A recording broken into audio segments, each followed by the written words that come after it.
চলে এসে mini blog নিয়ে তোমাদের মাঝে।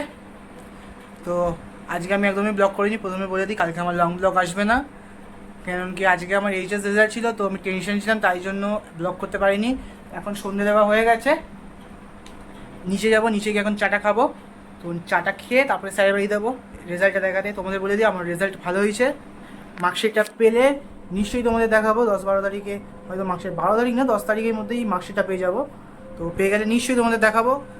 এখন স্যারের বাড়িতে যাবো, স্যারের বাড়িতে খালি হাতে যাবো না, যেহেতু পাস করেছি, তাই জন্য স্যারের জন্য কেক নিয়ে যাবো।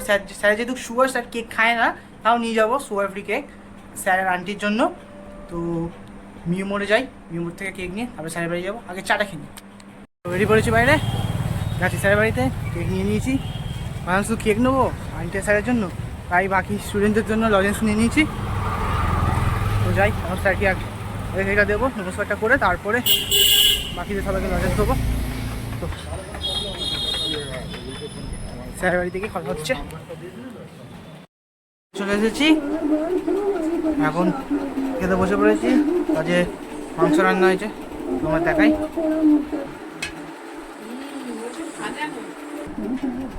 এই যে চলে এসেছে